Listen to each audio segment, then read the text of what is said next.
starta mums ir Ēriks Līdecis un Kaspars beidz savu braucienu. Paldies Kasparam par to. Viņš arī sveicina jūs skatītāji. Paldies. Ļoti jauki. Ēriks Līdecis sagriežās pirmajā līkumā. Jā, Martinsons izskatījās nav baigi priecīgais par savu pirmo braucienu tāds. Bet, nu, saņemsies gan jau čēlis uz otro.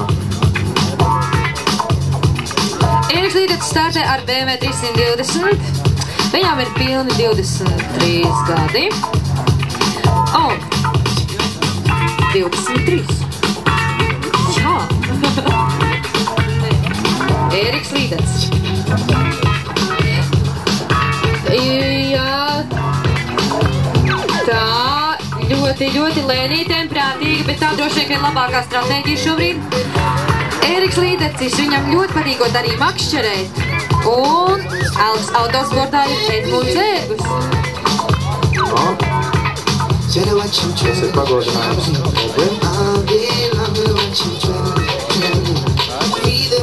Ļoti lēnītēm, prātīgi. Un izskatījās, ka ļoti tuvu piloniņam bija. Arī ir zaļais karoks, jā.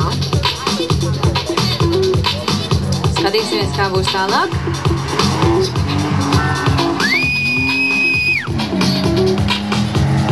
Un aiziet lielais skaistais līkmiņš.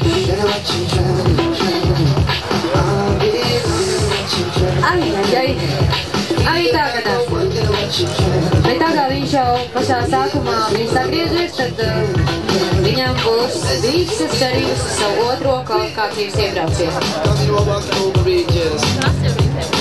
Nu ko, pie šitādiem